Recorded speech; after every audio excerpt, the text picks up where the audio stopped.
story that I told one of my sons not too long ago when the Goliath came up in my life. How God gave me victory. I was a young Christian.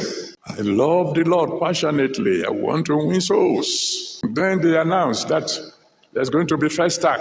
That secondary schools and teacher training colleges will be closed and people will come from all over the world and celebrate African heritage. All manners of idols and so on will be displayed.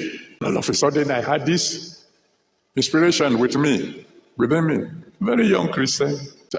If the schools are going to be closed, why don't I invite all the students so that we can have a program which we began to call Christ the Redeemer's Congress. We invite all these people, bring them together, feed them. I was a poor man, but I had faith in a big God. I didn't know where I would get the money to feed them. So I went to my father in the Lord. Shall we do this? He said, yeah, my son. Anything to win souls. As soon as I got permission from my general superintendent, as we used to call them, I went to WAEC, got the address of all secondary schools and teacher training colleges, sent letter to every one of them, inviting them to Elisha Grammar School. That was my school, because I knew I would be able to get the boarding facilities there. And then the news leaked to one of a very senior pastor. I'm a big man. When he saw what I was trying to do, he wrote me a letter and rained every form of curses upon me. When I read the letter, what is this? What's my offense? I just want to win souls. So I took the letter to my father in the Lord. I read the letter to him. That program that I got your permission to do, see what is happening.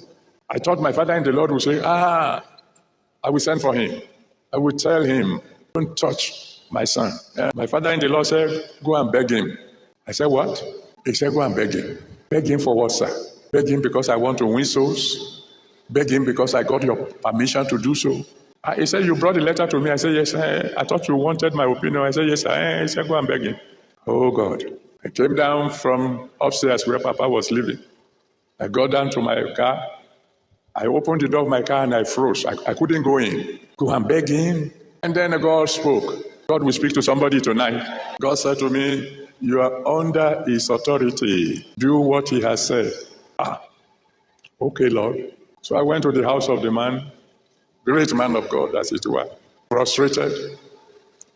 And that gave him an opportunity. What he didn't write in the letter, he was now able to release. I said, I won't get up, sir, until you forgive me. I'm sorry. Just have mercy. After some time, he said, I know you are just a pretender. Okay, go. I couldn't understand. I couldn't understand the ways of God. Why am I being punished for wanting to do the will of God?